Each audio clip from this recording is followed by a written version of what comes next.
Salut mon alpha, ça me fait super plaisir de te retrouver aujourd'hui dans cette nouvelle vidéo. Et dans cette nouvelle vidéo, on va décortiquer ensemble les 12 conseils de Blue Pill pour moi qui sont faux. D'accord? C'est là, je vais vraiment vous dévoiler une vraie dose de Red Pill et je vais vous dire voilà pourquoi, je vais vous expliquer un peu pourquoi ces conseils-là sont faux. Alors le premier conseil, c'est de répondre vite par message.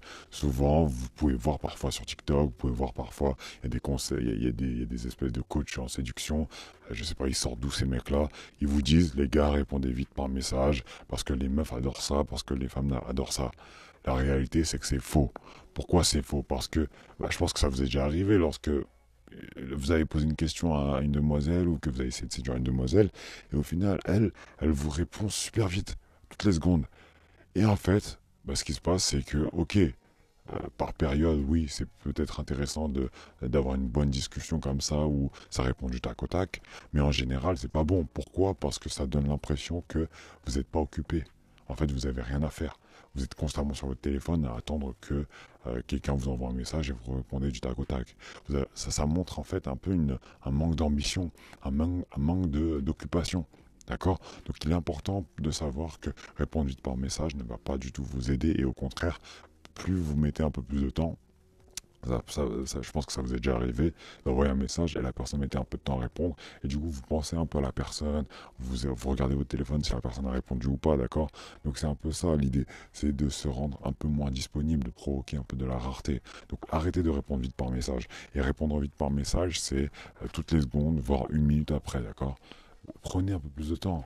Prenez peut-être 10 minutes, 15 minutes. Et ne le faites pas juste pour impressionner ou pouvoir impressionner l'autre. Non, faites-le parce que vous êtes vraiment occupé. D'accord? Le deuxième conseil, c'est si elle ne t'a pas répondu pendant plusieurs heures, voire jours, c'est parce qu'elle était sûrement occupée ou quoi que ce soit. La réalité, c'est que c'est faux. D'accord? Aujourd'hui, on vit dans une période, dans une société, dans une ère où le téléphone, il est constamment sur soi. Donc on arrête de nous faire croire que oui, madame a eu une longue journée de 12 heures et du coup elle n'a pas regardé une seule fois son téléphone. Il se peut qu'elle ait regardé son téléphone et il se peut d'accord qu'elle était occupée, etc. Mais tout simplement, vous n'étiez pas la priorité, d'accord? Elle avait d'autres priorités. Ou bien qu'elle n'a pas voulu vous répondre. Mais qu'on arrête de nous dire que voilà, elle était très occupée, elle n'a même pas touché à son téléphone. Je n'y crois pas du tout. Ok, après oui, il y a toujours des exceptions, mais à 99,999%, elle a regardé son téléphone, elle a vu votre message, et tout simplement, soit elle a décidé de répondre plus tard, soit elle a décidé de ne pas vous répondre, soit de toute façon, dans tous les cas, vous n'êtes pas sa priorité. Ok? Prochain conseil de Blue Pill, c'est déclare ta flamme rapidement pour la séduire. Faux, faux, faux et encore faux. À partir du moment où on sait que tu es acquis, à partir du moment où on sait que tu es fortement intéressé au point de vouloir déclarer ta flamme, c'est foutu, d'accord? Il faut que tu joues sur la séduction à fond jusqu'à ce que il y a eu un acte en fait, un acte, que vous soyez embrassé, que vous ayez eu des rapprochements vraiment intimes qui sont de base dédiés seulement au couple. Et c'est là où voilà, tu peux penser peut-être à déclarer ta flamme, mais en général, moi, je le conseille pas. En général, ce que je conseille, c'est de torturer madame. Alors, pas dans le sens, illégalement du terme. Je parle de torturer psychologiquement dans le sens où vous ne lui dites rien. Vous continuez à jouer sur ça, à jouer sur euh, le côté un peu suspense pour que elle craque. Et elle vous dit, et nous, au final, on est quoi en fait? On est en train de s'embrasser, on sort, on fait des dates et tout, mais on n'est pas ensemble. On est quoi au final? D'accord? C'est jusqu'à ce qu'elle craque et qu'elle vous dise ça. C'est là où ça devient intéressant. Ok? C'est là où, pour moi, c'est le meilleur moment de peut-être la taquiner encore un peu et après lui demander, enfin pas lui demander, mais grosso modo lui dire que vous êtes ensemble. Le prochain, plus tu t'investis, plus elle va t'aimer. Ça, c'est un autre conseil que certains hommes, ils disent que voilà, vous devez être super romantique, vous devez lui acheter ça, ça, ça, vous devez lui montrer que vous l'aimez, vous devez lui montrer, lui faire des efforts pour montrer à quel point vous l'aimez et elle vous aime en retour. C'est faux. Plus tu t'investis, plus toi tu vas l'aimer. Ça, c'est la réalité, d'accord? De toute façon, dans toutes les relations, partout, dans tout ce que vous faites, plus vous allez vous investir émotionnellement, temporellement, euh, financièrement, vous allez voir que c'est vous qui allez être beaucoup plus, entre guillemets, amoureux que l'inverse. Vous allez être beaucoup plus attaché que l'inverse. Donc, faites plutôt investir madame et vous verrez qu'elle va beaucoup plus vous apprécier, voire vous aimer que l'inverse, d'accord? Donc c'est un faux conseil, c'est pas vrai du tout. Plus tu t'investis, plus toi tu vas l'aimer. Le prochain, lui dire à quel point elle est belle, t'aidera beaucoup dans la séduction. La réalité, c'est que c'est faux. Plus tu vas lui dire qu'elle est belle, plus elle va trouver ça banal, plus tu la valides, et plus derrière, elle va se dire, tu la mérites pas. Ok? En fait, plus tu dis à une femme qu'elle est belle, alors ça ne veut pas dire que tu ne peux pas lui dire, mais lui dire souvent, lui dire quotidiennement ou quoi que ce soit, ça va tout simplement lui faire sentir, lui donner l'impression que vous êtes en dessous, que vous la mettez sur un piédestal et que vous êtes en dessous, que vous ne valez pas sa beauté, que vous ne valez pas cette personne, d'accord? Donc arrêtez ça. Moi, comme je le dis toujours, privilégiez les compliments sur les efforts. Les efforts, c'est beaucoup plus intéressant. Le prochain, commence par être son ami. Ça, c'est un conseil. Je n'ai jamais compris l'utilité.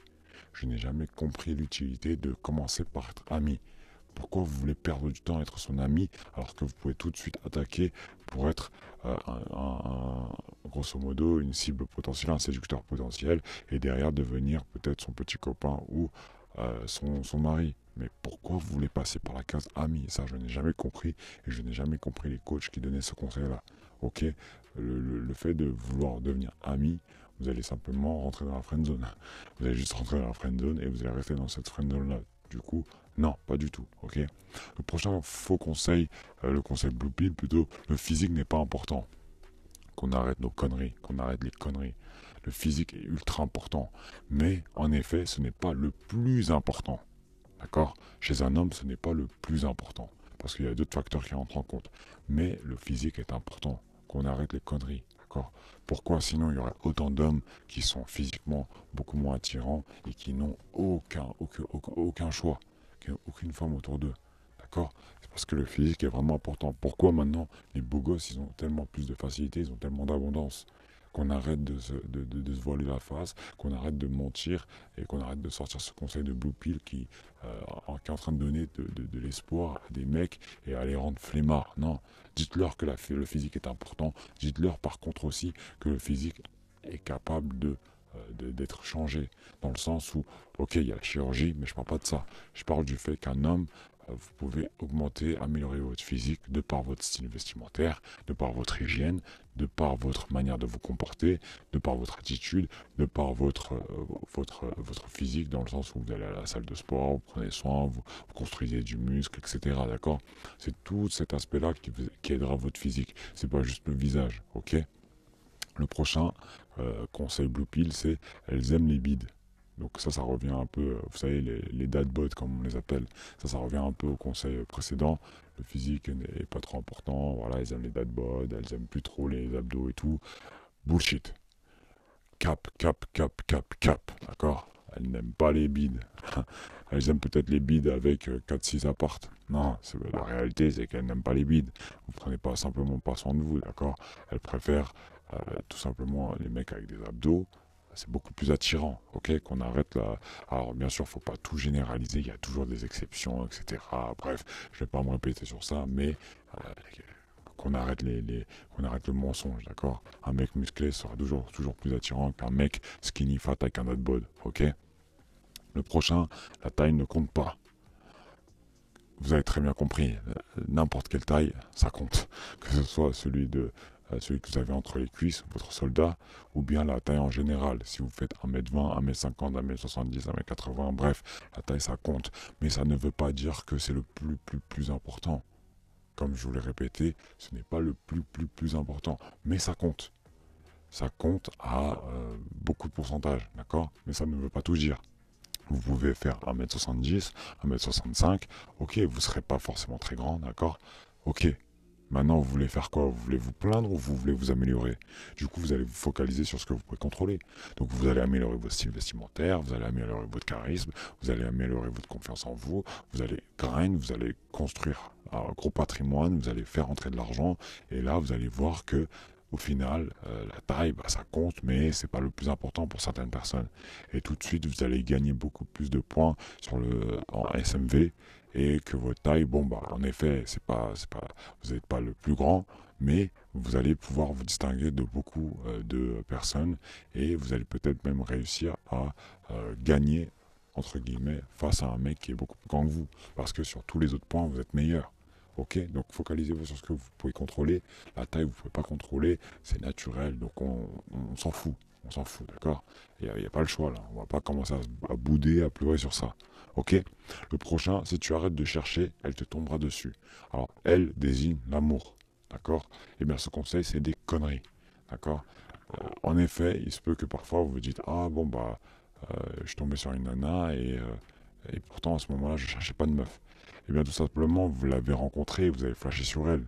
Mais si vous vous arrêtez vraiment de chercher, dans le sens où, voilà, vous sortez plus, vous vous isolez, dès qu'il y a une meuf qui vous intéresse, vous y allez pas, etc. Alors non, vous inquiétez pas, vous n'allez pas trouver, ok? Il faut constamment chercher. Dans le sens où, bah, s'il y a une meuf, vous repérez une nana qui vous intéresse dehors, allez-y. Vous repérez une demoiselle qui vous intéresse dans votre cercle d'amis, allez-y. D'accord? C'est pas en arrêtant de chercher qu'elle vous tombera dessus. Parce que ça se trouve que vous avez raté toutes les autres opportunités avant elle, d'accord?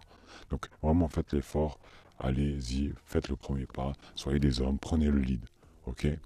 L'avant-dernier conseil, c'est les femmes ne trompent pas. En fait, la société a créé une image de la femme et ça leur met une pression. Ça leur met une pression dans le sens où elles doivent garder toujours une identité, une image de femme super sage, qui ne fait aucune connerie, qui est parfaite, qui est, bref, respecte les règles, etc., etc. Mais aujourd'hui, la société, ce n'est plus la même chose. Vous le voyez, vous le savez. Et les femmes trompent. Les femmes trompent autant, voire plus que les hommes, d'accord? Et le pire dans tout ça, c'est que lorsqu'elles trompent, c'est pas juste physiquement, c'est émotionnellement également, contrairement aux hommes, d'accord? Donc, je dis pas que c'est pire, je dis pas que c'est mieux, je dis pas que, voilà, bref, tromper c'est mal, que ce soit un homme ou une femme.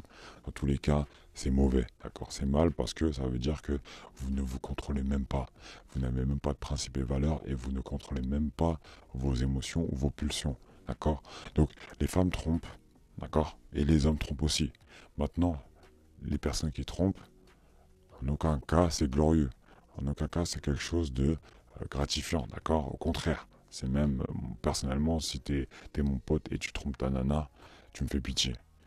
D'accord? Moi, je vais, si mes autres potes ne te disent rien, moi, je vais dire quelque chose. Moi, je vais te dire que t'as merdé, que t'es un trou du cul. D'accord? Et que tu mérites pas la nana parce que tu l'as trompée. Tu n'as pas respecté tes principes et tu t'es manqué de respect aussi à toi-même. D'accord? Donc, les femmes ne trompent pas, c'est des conneries. Les femmes trompent et les hommes trompent aussi. D'accord? Et enfin, l'amitié homme-femme existe. Alors celle-là, jusqu'à aujourd'hui, j'entends encore certaines nanas ou certains hommes me dire l'amitié homme-femme, ça existe. Ça existe de rien du tout. Ça existe de nulle part. Pourquoi ça n'existe pas? Ok, toi peut-être, tu n'es pas intéressé par ton pote ou par ta pote. D'accord? C'est le cas, ça arrive. Parce qu'elle ne t'attire pas et que même si tu es la dernière personne sur Terre, tu ne voudrais pas être avec elle ou avec lui. Par contre, qui me dit que de l'autre côté, ce n'est pas le cas? Et toi, comment tu peux affirmer à 200% que de l'autre côté, ce n'est pas le cas? D'accord? Donc tu peux pas, tu sais pas à quoi pense l'autre personne. Donc pour moi, c'est pas possible.